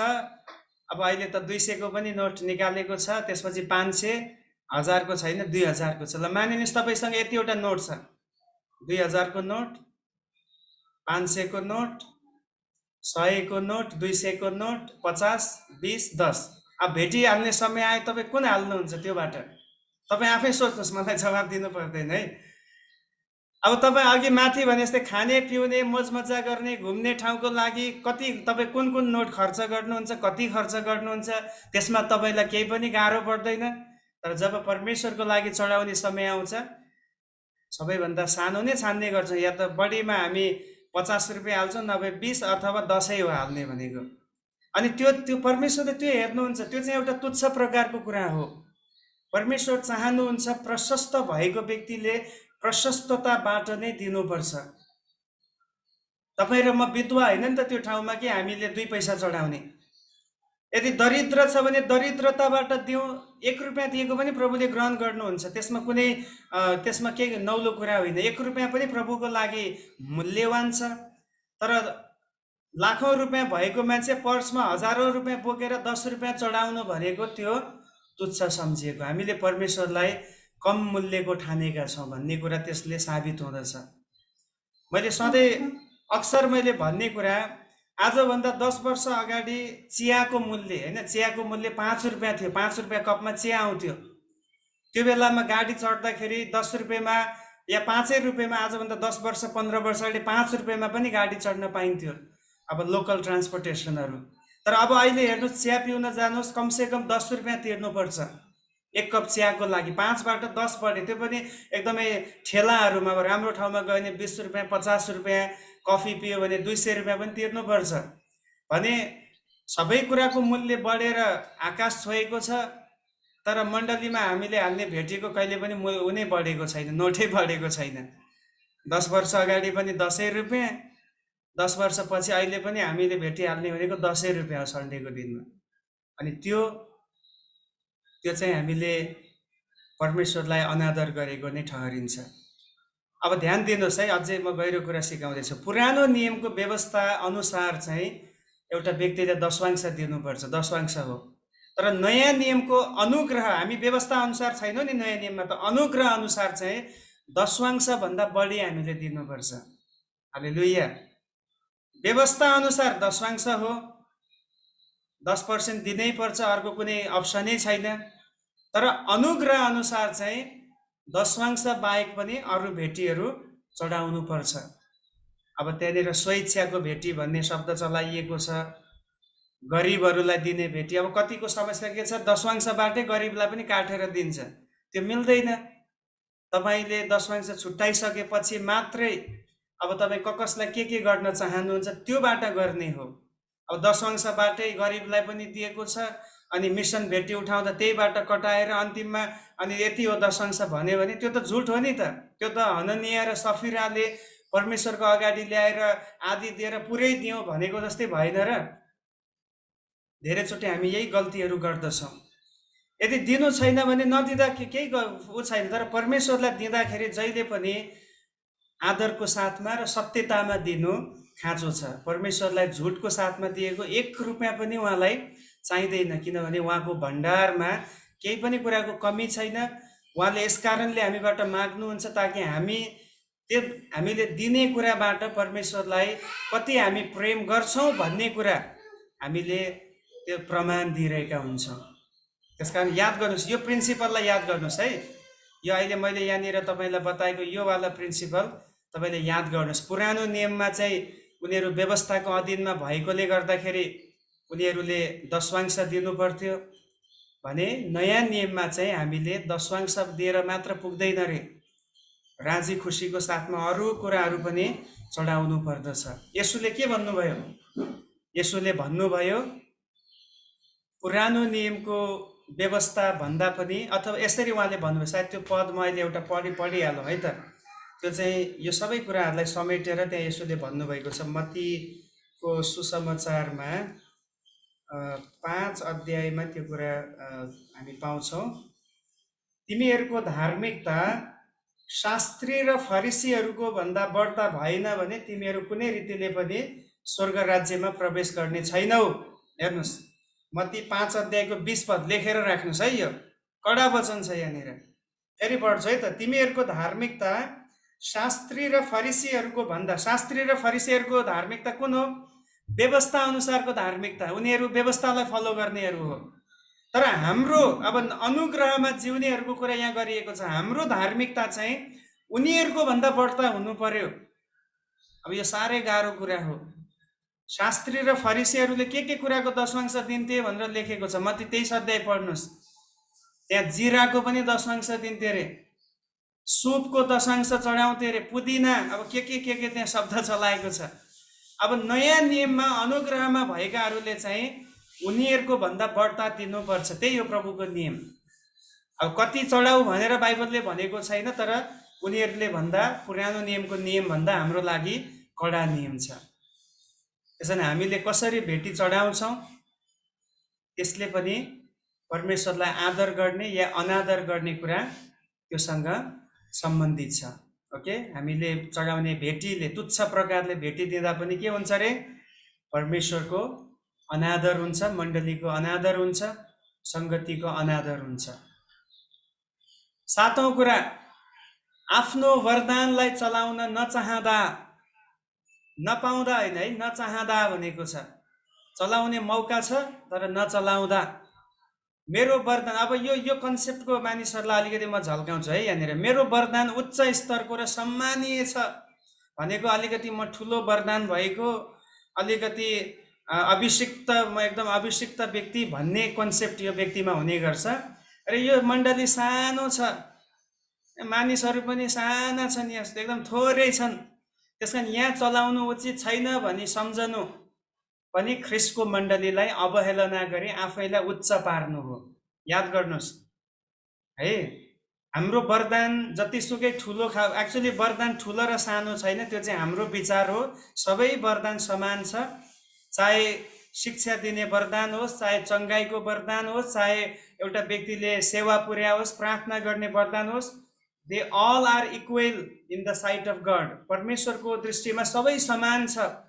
तर हामीले चाहिँ कतिचोटि के गर्छौँ भने यो वरदान चाहिँ ठुलो, यो व्यक्ति ठुलो, यो चाहिँ एकदम ठुलो सेवा भनेर कतिचोटि त्यसलाई उचाल्छौँ। अनि के गर्छौँ भन्दाखेरि सानो सानो मण्डलीमा सानो झुन्ड अलिक कमजोरहरू देख्दाखेरि यो मेरो लायकको छैन भनेर हामी त्यहाँबाट पन्छिन्छौँ। त्यो के भयो? आफ्नो वरदानलाई नचलाउने कुरा। है, मसँग हजारौँ त्यस्तो अनुभवहरू छ। एकचोटि एकजना पास्टरलाई लिएर गएको थिएँ, मतलब पास्टरसँग म गएको थिएँ एकदमै थारूहरू बस्ने ठाउँमा, नेपालको बोर्डर एरिया धनगढी एरियामा थिएँ। अनि एक्चुअली जाँदाखेरि यो प्लान भएको थियो कि पास्टरले प्रचार गर्नुहुनेछ अनि मैले अनुवाद गर्नुपर्नेछ। गयो, अब म पनि कन्सेप्ट बनाउँदैछु, हो अनुवाद गर्नुपर्छ, राम्रोसँग गर्नुपर्छ भनेर प्रार्थना गर्दै थिएँ।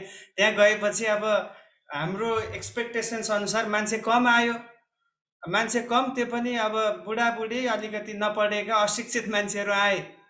त्यसपछि यो पास्टरले आफ्नो माइन्डै चेन्ज गर्नुभयो, हो यहाँ खासै मेरो कुरा बुझ्दैनन्, म प्रचार गर्दिनँ, मेरो प्रचार क्यान्सल भन्नुभयो उहाँले। अनि त्यो बेलामा मैले यही सोचेँ, हो मान्छेले कसरी आफूलाई नै यति उचाल्दो रहेछ हेर्नु यहाँनिर। अब चाहे 2 जना होस् या 200 जना होस् या 2 लाख होस्, परमेश्वरको नजरमा हरेक प्राणको मूल्य बराबर छ। 2 लाख मानिसको प्राण र एउटा मानिसको प्राण दुवै बराबर हो। त्यसकारण हामी कहिले पनि हाम्रो वरदानलाई हाम्रो अडियन्स देखेर या यो कस्तो खालको समूह हो, यो मेरो कुरा बुझ्दैन, यिनीहरू त्यति परिपक्व छैन, यो सानो चर्च, यो झुपडी भन्ने प्रकारको सोच राख्नु भनेको त्यो पनि के हो? त्यो पनि प्रभुको मण्डलीलाई या प्रभुलाई हामीले अनादर गर्नु हो। अनि यसले के देखाउँदैछ? यसले चाहिँ आफैलाई उच्च पारेको एउटा घमण्ड त्यहाँ देखाउँदैछ। ओहो, म त यस्तो वरदान भएको, म यस्तो क्यापेबल, म साधारण व्यक्ति होइन भन्ने सोच विचार है। यो एकदमै यो शैतानले ल्याउने कुरा हो है। यो चाहिँ यसलाई हामीले पन्छाउनु पर्दछ। हामी राम्रो प्रचार गर्ने भए पनि, राम्रो गाउने भए पनि, राम्रो बजाउने भए पनि, राम्रो प्रार्थना गर्ने भए पनि हामीले मान्छे हेरेर गर्नुहुन्न। चाहे 2 जना होस् या 20 जना होस् या 200 जना होस्, 200 जनाको लागि जुन सोचमा हामी गर्छौँ, जुन जोसमा गर्छौँ, त्यही 2 जनाको लागि पनि हुनुपर्छ, किनभने त्यो 2 जना पनि प्रभुको लागि मूल्यवान छ। हालेलुया। अगाडि बढौँ। 7औं हेर्नुहोस् है, आफ्नो वरदानलाई चलाउन नचाहँदा पनि मण्डलीको अवहेलना हुन्छ। 8औं कुरा, यो पनि आजकल धेरै हुने गर्छ है, आजभोलि धेरै यो समस्या छ। 8औं कुरा हेर्नुहोस् है, मण्डलीलाई कमजोरदेखि अन्य ठाउँमा आश्रित हुनु भनेको अर्थ के हुने गर्छ? अब यहाँ त्यसको व्याख्या पनि लेखेको छु। मण्डलीमा आउनेहरू कमजोर छन्, मेरो लायकको छैन। अब भनेको अर्थ म अलिकति ठुलो छु, म अलि परिपक्व छु, अरू यो मान्छेहरू कमजोर छन् भनेर सम्झिने। अनि अझै कतिको त यो पनि सुन्ने गर्छु, हाम्रो पास्टर त्यति बोल्न जान्नुहुन्न, उहाँको वचन त्यति राम्रो छैन, बरु फलानुले बोलेको एकदम राम्रो छ, स्तरीय छ। हो, अब त्यो त होला, अब कम्पेरिटिभली सायद कतिचोटि सबैजना एकै नाचको हुँदैन। अनि त्यो सोचेर के गर्छ, मण्डली नै जाँदैन। बरु मण्डलीमा गएर पास्टरको गनगन सुन्नुभन्दा बरु युट्युबमा आज वचन सुन्छु, राम्रो मलाई मनपर्ने वक्ताको वचन लाउँछु, 2 घन्टा वचन सुन्छु है। यो पनि एकदमै गलत नियत हो। मेरो पास्टरले राम्रो वचन बोल्नुहुन्न, बरु युट्युबबाट राम्रो वचन सुन्न पाउँछु, त्यसैले मण्डलीबाट आफैलाई अलग राख्छु भने आफैलाई धर्मी र पवित्र सम्झनु पनि राम्रो कुरा होइन। यसले पनि तुच्छ बनाउँछ। किनभने हामीलाई परमेश्वरले जुन मण्डलीमा जोड्नु भएको छ, त्यो मण्डलीमा अब कुनै राम्रो पक्ष पनि होला, कुनै नराम्रो पक्ष पनि होला। मण्डलीमा आउनेहरू सबै अब एकदम परिपक्व र परिवर्तन भएको हुन्छ भन्ने छैन। वास्तवमा मण्डली भनेको के हो? मण्डली भनेको सन्तहरूको क्लब होइन। मण्डलीहरू चाहिँ पापीहरूको लागि सुधार हुने एउटा ठाउँ पनि हो। जसरी हस्पिटलमा बिमारीहरूलाई लगिन्छ, हस्पिटल त स्वस्थहरूको लागि होइन, बिमारीहरूको लागि हो नि, त्यस्तै मण्डली पनि पापीहरू, परिवर्तन नभएकाहरूको लागि मण्डली हो। येशूले त्यही भन्नुभयो, यो प्रिन्सिपल येशूले नै ल्याउनु भएको। उहाँले भन्नुभयो, म धर्मीलाई बोलाउन होइन, तर म पापीहरूलाई बोलाउन आएको। अब पापीलाई बोलाएपछि त प्रभुले मण्डलीमै ल्याउनुहुन्छ। अनि पापीहरू आएपछि त त्यहाँ भाँडभैलो पनि हुन्छ, त्यहाँ झगडा पनि हुन्छ, त्यहाँ अब सबै परिपक्व मान्छे जस्तै सबै कुरा सोचेर सम्झेर गर्ने हुँदैन। अनि त्यो हुने बित्तिकै यो व्यक्तिले यो सोच्नु भएन, ओहो यहाँ त यस्तो यस्तो मान्छे आउँदो रहेछ, यहाँ त यो प्रकारको नियतको मान्छे छ, म जाँदिनँ, म बरु आफै एक्लै प्रभुलाई आराधना गर्छु भन्ने पनि हुन्छ। त्यो पनि गलत हो। जहिले पनि यो कन्सेप्ट राख्नुपर्छ, संसारमा कुनै पनि मण्डली सिद्ध छैन। किन मण्डली स्वर्गदूतहरूको स्थान होइन, यो त मानिसहरू आउने ठाउँ भएकोले गर्दा सबै ठाउँमा कमजोरी छ। सुरुमा मेरो मनमा पनि त्यो विचार आउँथ्यो जब म विश्वासमा बढ्दै थिएँ, ओहो हाम्रो मण्डलीमा मात्र यस्तो लडाइँ हो कि अरू मण्डलीमा बरु राम्रो छ होला, त्यो मण्डली कस्तो राम्रो देखिन्छ भन्ने सोच हुन्थ्यो। पछि त्यही मण्डलीमा म पढ्न गएँ, त्यहाँ जाँदाखेरि त्यहाँ हजारौँ अरू समस्याहरू देखेँ। अनि संसारमा कुनै पनि मण्डली सिद्ध छैन, सिद्ध हुँदै जाने हो। अनि यही हो कि हामीले बरु आफूलाई तयार गरेर त्यस्तो बेलामा पनि कसरी मैले सेवकाई पुर्याउन सक्छु, कसरी अपरिपक्वहरूको बिचमा मैले उनीहरूलाई सुधारको लागि बाटो देखाउन सक्छु भन्ने सोचमा हामी रहनुपर्छ, न कि मण्डलीबाट अलग भएर अरू कुरामा आश्रित भएर हामी अगाडि बढ्न सक्छौँ। त्यो परमेश्वरलाई प्रसन्न तुल्याउने कुरा होइन। सो यो 8वटा कुराहरू छन् जसले मण्डलीलाई के गर्छ, तुच्छ बनाउँछ। अब समय सक्यो, तर आज यो टपिक भएकोले यस अनुसार सकौँ है त यो विषयलाई। मण्डलीलाई तुच्छ ठान्नुको परिणामहरू के छन् त? अब यसले के परिणामहरू ल्याउँछ हेर्दै जाउँ है त। म छिटो जान्छु। माथि बताइएका 8वटा कुराहरूले मण्डलीलाई तुच्छ बनाउँछ र जसको प्रतिफल स्वरूप निम्न असरहरू पर्छन्। पहिलो के हुन्छ? प्रभु येशू ख्रीष्टलाई यसबाट चोट पुग्दछ, किनभने मण्डली उहाँको शरीर हो। हामीले यो 8वटा मध्ये एउटा गलत कदम या एउटा कुरामा हामी चुक्ने बित्तिकै यसले प्रभुलाई यसले असर पार्छ। किन यो मण्डली त उहाँको शरीर हो नि त, होइन? मण्डली त उहाँको देह हो। ओके, पहिलो कुरा हामीले ख्रीष्टलाई चोट पुर्याउने रहेछौँ। अघि नै त्यो पद पढिसक्यौँ हामीले हिब्रूमा है। दोस्रो, मण्डली कमजोर हुन्छ, किनभने मण्डलीलाई तपाईँको आवश्यकता छ र तपाईँलाई मण्डलीको आवश्यकता छ। हेर्नुहोस् त, दुईतर्फी छ यहाँ। तपाईँलाई पनि मण्डली चाहियो, किन तपाईँलाई सङ्गति चाहियो, प्रार्थना चाहियो, के कुराहरू आउँछ। भोलि बच्चा जन्मिन्छ, डेडिकेसन गर्नु पर्यो, विवाह गर्नु पर्यो, बप्तिस्मा दिनु पर्यो, खतम हुन्छ, बक्स चाहियो, चिहानमा पुर्याउनु, सबै मण्डलीको काम हो नि। अब फेरि मण्डलीलाई पनि तपाईँको आवश्यकता पर्छ, किन मण्डलीलाई तपाईँले प्रार्थनाद्वारा साथ दिनुहुन्छ, वरदान चलाएर साथ दिनुहुन्छ, त्यसपछि तपाईँको धन सम्पत्तिले साथ दिनुहुन्छ। दुवैलाई दुवैको आवश्यकता छ।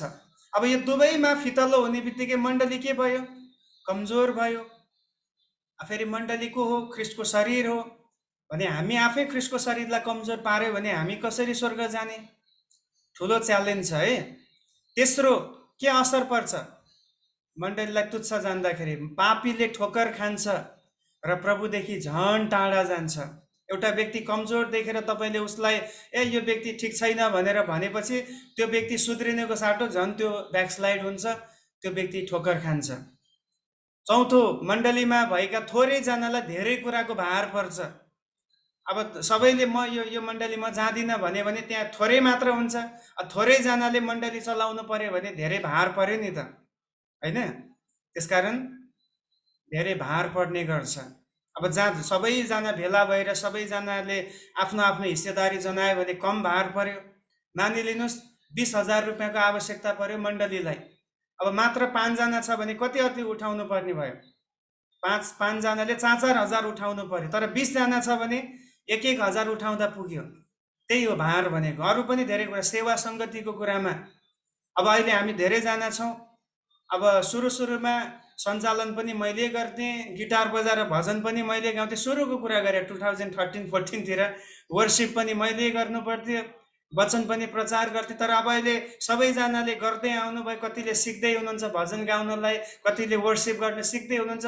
अब एकले अर्कालाई भार बाँड्न पाइयो, जसले गर्दा मलाई पनि सजिलो भयो। म चाहिँ अब 1 घन्टा राम्रो प्रचार गर्न सक्छु भनेर मेन्टल्ली प्रिपेयर हुन सक्छु। हरेक कुरामा जब हामी साथमा मिलेर अगाडि बढ्छौँ, एकले अर्काको भार उठाउँदा, एकले अर्काको बोझ उठाउँदाखेरि चाहिँ त्यसले सबैलाई फाइदा पुग्छ र एउटै व्यक्तिलाई लोड हुँदैन। अर्को चाहिँ मण्डलीमा नजानेहरू आत्मिक, शारीरिक, नैतिक र भौतिक क्षेत्रमा नोक्सानी भोग्नेछन्। अब जोहरूले अघि मैले भने नि, मण्डली एकदम ठिक छैन, पास्टरले राम्रो प्रचार गर्दैन, म बरु अर्कै गर्छु भनेर बस्ने, घरमा बस्नेहरूको यो सबै क्षेत्रमा पतन हुन्छ। आत्मिक रूपमा पनि पतन हुन्छ, किन सङ्गति चाहिन्छ हामीलाई। शारीरिक रूपमा पनि, किन प्रभुले भन्नुभयो 7 दिन पालन गर, पालन गर्नै पर्छ। नैतिक रूपमा पनि ऊ भ्रष्ट हुँदै जान्छ। अनि भौतिक रूपमा पनि अब प्रभुलाई नै नदिने व्यक्ति कसरी आशिषित हुन्छ? त्यही व्यक्तिलाई प्रभुले दिनुहुन्छ जो प्रभुलाई दिन्छ, होइन? बाइबलले त्यही भन्छ, देव त तिमीलाई दिइनेछ। अब यसले दिनै छोड्यो, मण्डली जानै छोड्यो भने उसले कहाँबाट पाउने? त्यसमा यो असरहरू पर्छ है। अब यसको समस्याको समाधानतिर हामी जाउँ, यो अन्तिम हुनेछ, अनि हामी प्रार्थना गरौँ। अब मण्डलीलाई तुच्छ ठान्ने समस्याको समाधानहरू कसरी हामी मण्डलीलाई तुच्छ ठान्नदेखि जोगिने त? पहिलो कुरा, आफ्नो पापलाई चिन्नु पर्यो। अघि 8वटा कुरा मैले ल्याएँ, त्यो मध्ये मेरो जीवनमा के छ त? मैले भेटी चढाउने कुरामा म त्यस्तो छु कि? सङ्गति जाने कुरामा मेरो त्यो छ कि? वरदान चलाउने विषयमा हो कि? जे पनि थियो, अघि 8वटा पोइन्टहरू तपाईँले लेख्नु भएको छ होला, नलेखेको भए पछि लेख्नुहोस्। एकदमै कोर कुराहरू हो। त्यो कुरालाई पत्ता लगाउनु पर्यो, मेरो जीवनमा चाहिँ के कमी छ, त्यसलाई चिन्नु, फाइन्ड आउट द विकनेस। दोस्रो कुरा, त्यस पापको निम्ति प्रभुसँग क्षमा माग्नु पर्यो है। इन रियालिटी, एकदम वास्तविकतामा आएर प्रभुलाई भन्नु पर्यो, प्रभु मबाट पाप भएको छ, ममा यो कुराको गडबडी छ, मलाई क्षमा गर्नुहोस्। मैले यो नजानेर होस् अथवा मैले जानेरै, प्रभुले दुइटै पाप क्षमा गर्नुहुन्छ। तपाईँले यो नसोच्नुहोस् हो मैले जानी बुझी पाप गरेँ, अब के गर्ने। यदि साँचो पश्चाताप गर्यो भने पहिलाको पापहरू प्रभुले क्षमा गर्नुहुन्छ, त्यसमा कुनै सन्देह नै छैन। तर लगातार लागिरह्यो भने फेरि भोलि चाहिँ पाप क्षमा पाउँछ पाउँदैन त्यो म ग्यारेन्टी दिन सक्दिनँ। तर तपाईँले जुन दिन प्रभुको आवाज सुनेर साँचो पश्चाताप गर्नुहुन्छ र फेरि त्यो कुरालाई रिपिट गर्दैन, त्यहाँ क्षमा हुन्छ। पापलाई पत्ता लगाउनु, दोस्रो प्रभुसँग त्यसको निम्ति क्षमा माग्नु, तेस्रो क्षमा मागेको गल्तीलाई फेरि नदोर्याउने सङ्कल्प गर्नु। यो पश्चातापकै एउटा पोइन्ट, एउटा सिँढी हो, खुड्किला हो। पश्चाताप पनि गरे, फेरि भोलि पनि त्यही गल्ती गर्यो भने भएन। अबदेखि म त्यो कुरालाई फेरि रिपिट गर्ने छुइनँ। चौथो कुरा, समाधान, मण्डलीलाई प्रभुको अदृश्य शरीर सम्झी आदर र सम्मानको नियत गर्ने, मतलब त्यो सम्मान गर्नु। वास्तवमा मण्डली भनेको हामी भेला हुन्छौँ, यो हामी मात्र होइन, यो त प्रभु पनि हो, किन प्रभुसँग हामी जोडेका छौँ। त्यो रूपमा हामीले मण्डलीलाई लिनु पर्यो। अदृश्य रूपमा उहाँ चाहिँ हाम्रो बिचमा हुनुहुन्छ भनेर त्यसरी आदर गर्नु पाए, चाहे 2 जना होस् या 20 जना होस् या 200 जना होस्, समान एउटा सम्मानको कुरा त्यहाँ हुनुपर्दछ। चौथो कुरा, अब एकदम प्र्याक्टिकल कुरा छ है, यो धेरैले गर्न मान्दैन, यो गर्नुपर्छ। कुनै कुरामा चुकेको छ र त्यो खुल्ला भएको छ, पास्टरलाई पनि थाहा छ, अरूलाई पनि थाहा छ भने त्यो कुरा गएर पास्टरलाई खुलेर त्यो कुरा बताउनु, ताकि भविष्यको लागि उसले भरोसा गर्न सकोस्। यो फेरि तपाईँको र मेरो कुरा यहाँ मैले भन्न, यहाँ तपाईँले गल्ती गरे मलाई आएर भन्नुहोस् भनेको होइन, एउटा प्रिन्सिपल हो। किनभने मण्डलीको एउटा मुख्य व्यक्ति, एउटा भूमिकामा भएको व्यक्ति पास्टर हो। अनि तपाईँले गल्ती गरेको कुरा उसलाई थाहा छ, तपाईँले प्रभुसँग क्षमा माग्नुभयो, तर अब तपाईँले गएर आफ्नो पास्टरलाई सबै कुरा खुलेर भन्नु भएन भने के समस्या हुन्छ भने पास्टरले विश्वास गर्दैन कि एकचोटि तपाईँ लडेको छ, उसको कन्सेप्टमा हुन्छ यो त लड्ने व्यक्ति हो, यसलाई जिम्मेवारी दिएर काम छैन। त्यसमा तपाईँले गएर भन्नु पर्यो कि मबाट गएको समयमा यस्तो यस्तो कुरा भएको छ, म त्यो कुरालाई मानिलिन्छु र अबदेखि म सुध्रिएर असल व्यक्ति भएर जिउनलाई म कोसिस गर्छु भनेर त्यति पास्टरलाई खुलेर त्यो कुरा बतायो भने पास्टरले फेरि तपाईँलाई के गर्छ, मौका दिन्छ अनि तपाईँको लागि प्रार्थना गर्छ, तपाईँलाई अगाडि बढ्नको लागि उसमा भरोसा आउने गर्छ। अनि यो एकदमै जरुरी छ। बाइबलले पनि त्यही भन्छ होइन, तिमीले क्षमा माग्दाखेरि, अब एउटा त प्रभुसँग हामीले क्षमा माग्ने कुरा पनि छँदैछ, त्यसको साथसाथै एउटा सम्बन्धित व्यक्ति पनि त छ जसले त्यो सबै कुराहरूलाई हेरेको छ, विचार गरेको छ, उसलाई गएर पनि हामीले भन्नु, त्यो पनि एउटा क्षमाको प्रक्रिया हो। त्यसकारण सबै कुरा खुलेर नलुकाइकन बताउनु। एकजना भाइ सायद 3-4 महिना 5-6 महिना अगाडि एकजना भाइ आउनुभयो। अब त्यो भाइ राम्रो भाइ, परिपक्व भाइ, तर उहाँको सबै कुरा खुलेर म अहिले भन्दैन, एउटा उदाहरण मात्रै भन्दैछु है। अब कतिवटा कुरा मलाई पनि थाहा थिएन, तर त्यो भाइले आएर आफ्नो सबै कमजोरीहरू भन्नुभयो। त्यो सुन्दा म पनि एकछिन त छाँगाबाट खसेको जस्तै भएँ, क्या त्यस्तो रूपमा कहिले मैले सोचेकै थिएन। परिपक्व भाइ, राम्रो प्रभुको सेवामा अगाडि बढेको भाइ, अचानक उसको भित्री कुरा ल्याएर खोल्दाखेरि म दङ्गै परेँ। तर त्यो दङ्ग परेर मलाई सजिलो पऱ्यो, किन मैले उसको लागि अझै खुलेर प्रार्थना गर्न सकेँ अनि उसलाई उत्साह दिन पाएँ। भाइ, यो कुराहरू आएको रहेछ, अब तपाईँले यो कुरामाथि जित्नुपर्छ। अनि मैले उसलाई काउन्सेलिङहरू गरेँ, कसरी यस्तो यस्तो समस्या आउँदाखेरि हामी विजय हुन सक्छौँ भनेर सिकाउने मौका पाएँ। अनि त्यहाँदेखि उसको जीवनमा अलिकति केही मात्रामा त्यो क्षेत्रमा, त्यो विषयमा उसले अलिकति परिवर्तन भएर जिउन ऊ विजय भएको छ। र थाहा भयो भने त त्यो कुरालाई बताउन सकिन्छ। लुकेको छ नि, पास्टर त अब परमेश्वर त होइन कि एउटा अनुहार देख्ने बित्तिकै यसले यो पाप गर्यो भनेर अर्को कुरा नभनिकन भन्नु पनि भएन, त्यो पनि लाजको कुरा हो होइन। अब उसले आफ्नो समस्या भन्दैन, पास्टरलाई त थाहा छ। अब पास्टरको इच्छा चाहिँ के हुन्छ भने उसले त्यो कुरालाई खोलोस्, उसले त्यो कुरालाई राखोस् भन्ने पास्टरको इच्छा हुन्छ। तब उसलाई काउन्सेलिङ गर्न सजिलो हुन्छ। अब ऊ पापमा छ भन्ने कुरा पास्टरलाई थाहा छ, अब जबरजस्ती गएर तिमी सुध्रिनुपर्छ भनेर पनि त काम छैन, किन ऊ सुध्रिनै चाहेको छैन। त्यसमा यो एकदमै जरुरी छ, उसले गएर खुलेर त्यो कुराहरूलाई बताउनुपर्छ। सो आजलाई यति नै छ। हामीले आज एकदमै मुख्य, एकदम प्र्याक्टिकल कुरा हो यो शिक्षालाई हामीले हेरेका छौँ कि हाम्रो जीवनबाट पनि कतिचोटि प्रभुको मण्डलीलाई हामीले उपेक्षा गर्ने, त्यसलाई अनादर गर्ने हाम्रोबाट त्यस्तो हरकतहरू भएको हुन सक्छन्।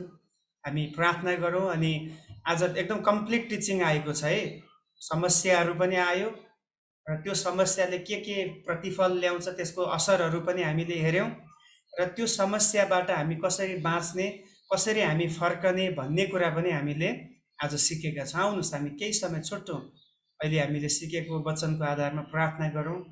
अनि यो तपाईँको र प्रभुको समय हो।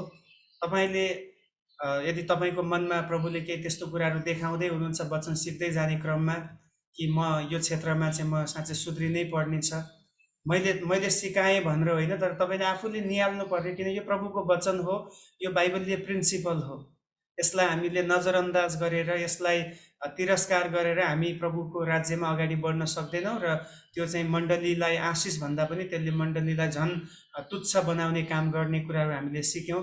तर हाम्रो उद्देश्य चाहिँ मण्डलीलाई बढाउनु हो, मण्डलीलाई फलिफाप गर्नु हो, मण्डलीलाई वृद्धि गर्नु हाम्रो उद्देश्य हो। अनि हामी त्यसलाई गर्न सकौँ भनेर आउनुहोस् हामी प्रार्थना गरौँ। पिता, हामी धन्यवाद गर्छौँ आज साँझको समयमा तपाईँको वचन प्रभु स्पष्ट रूपमा हाम्रो बीचमा आएको छ।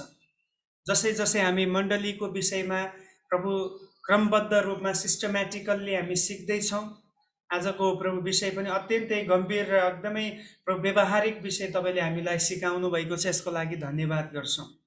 प्रभु धेरै पटक हामीले मण्डलीलाई उपेक्षा गर्ने गर्छौँ, मण्डलीलाई इन्सल्ट गर्ने गर्दछौँ, धेरै कुराहरू जानेर अनि कतिचोटि अज्ञानतामा पनि हामी गरिपठाउँछौँ।